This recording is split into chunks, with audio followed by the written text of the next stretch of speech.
પાળિયાદમાં મોકાણીના મઢની બાજુની શેરીમાં અમારા દાદાઓના ઘર આવેલા છે. જીવરાજ દાદા, કેસા દાદા, ખીમજી દાદા, દાનજી દાદાના ઘર આજુબાજુમાં જ છે.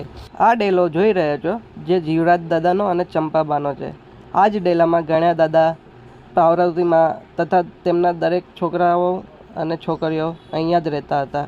સૌથી જૂનામાં જૂનું અમારું આ દાદાનું ઘર છે. અહીંયા જ બધા નાના મોટા થયેલા હતા. આ તમે જોઈ શકો છો અમારો વરંડો, ઓસરી આવી ગઈ છે. આ ઓસરીમાં લોકો આરામ કરતા, જમતા, સૂતા. આ ડેલો છે.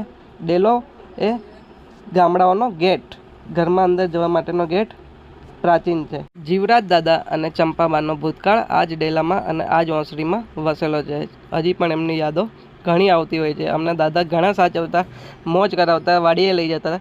આ લીંબુડી અમારા બાએ વાયેલી છે. એમને પાણીથી ઉછેરીને બહુ સરસ લીંબુડી કરી દીધી છે. હાલ એમાં બહુ લીંબુ આવેલા છે. આ ગાય અને ઢોરાઓનો પાર્કિંગ છે. અહીંયા ગાયો ઢોરાઓ આરામ કરતા હતા. આ બાનું રસોડું છે.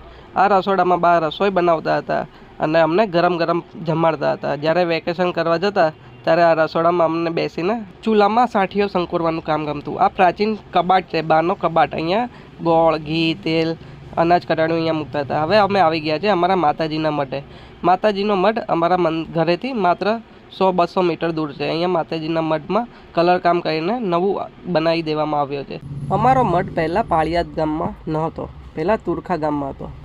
ઘણા સમયથી માતાજીને અમે પાળિયાદ ગામમાં લઈ આવ્યા છીએ. ગામડાઓમાં દિવાળીના સમયે માતાજીના માંડવાઓ અવારનવાર થતા રહેતા હોય છે અને રાત્રે ધૂણવાનો કાર્યક્રમ પણ થતા હોય છે, જે જોવાની મજા આવે છે.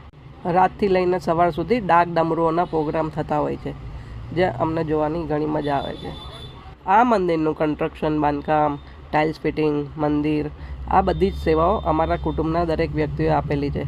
હવે અમે જઈ રહ્યા છીએ વીરાનાથની જગ્યામાં. બોલો ચામુંડા માત કી જય.